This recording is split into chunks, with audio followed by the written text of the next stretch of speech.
നമ്മളൊരു പുതിയ ശീലം തുടങ്ങിയിട്ട് കണ്ടിന്യൂ ചെയ്യാതെ പാതി വഴിയിൽ ഉപേക്ഷിക്കുന്നത് പലപ്പോഴും അതിൻ്റെ റിസൾട്ട് നമുക്ക് കിട്ടുന്നില്ല എന്ന് പറഞ്ഞുകൊണ്ടാണ്.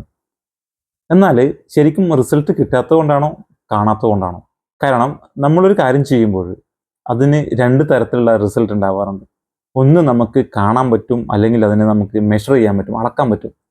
എന്നാൽ നമുക്ക് കാണാൻ പറ്റാത്ത, നമുക്ക് അളക്കാൻ പറ്റാത്ത ഒരുപാട് റിസൾട്ട് നമ്മുടെ അകത്തുണ്ടാവും. എന്നാൽ നമുക്കത് ഫീൽ ചെയ്യാൻ പറ്റും. എന്നാൽ നമ്മൾ പല ആൾക്കാരും ഈ അളക്കാൻ പറ്റുന്ന, ഈ മെഷർ ചെയ്യാൻ പറ്റുന്നതിൽ മാത്രമാണ് ഫോക്കസ് ചെയ്യുന്നത്.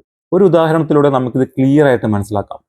പല ആൾക്കാരും എക്സസൈസ് ചെയ്യുന്നത് അവരുടെ വെയിറ്റ് കുറക്കാൻ വേണ്ടിയാണ്, അല്ലെങ്കിൽ അവരുടെ അരവണ്ണം കുറക്കാൻ വേണ്ടിയാണ്. ഇത് ഒരു കാണാൻ പറ്റുന്ന, ഒരു മെഷർ ചെയ്യാൻ പറ്റുന്ന ഒരു റിസൾട്ടാണ് അല്ലേ. വെയിറ്റ് നമുക്ക് മെഷർ ചെയ്യാൻ പറ്റും, അല്ലെങ്കിൽ അരവണ്ണം നമുക്ക് മെഷർ ചെയ്യാൻ പറ്റും. എന്നാൽ എക്സസൈസ് ചെയ്യുമ്പോൾ ഇതിനേക്കാളും ഇമ്പോർട്ടൻ്റ് ആയിട്ടുള്ള പല റിസൾട്ട് നമുക്ക് കിട്ടുന്നുണ്ട്.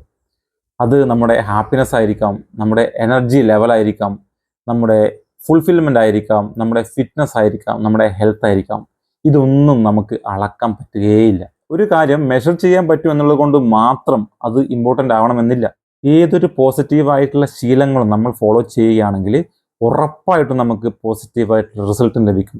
എന്നാൽ ചില റിസൾട്ട് നമുക്ക് അളക്കാൻ പറ്റുന്നതായിരിക്കും, ചിലത് നമുക്ക് അളക്കാൻ പറ്റാത്തതായിരിക്കും.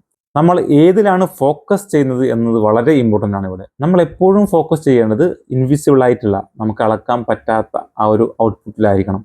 ഇങ്ങനെയാണെങ്കിൽ നമുക്ക് ആ ഒരു ഹാബിറ്റ് നല്ല രീതിയിൽ കൊണ്ടുപോകാൻ പറ്റുകയും നമുക്ക് ആ ഒരു മെഷർ ചെയ്യാൻ പറ്റുന്ന ഒരു റിസൾട്ട് അതിൻ്റെ ഔട്ട്പുട്ടായിട്ട് നമുക്ക് ലഭിക്കുകയും ചെയ്യും.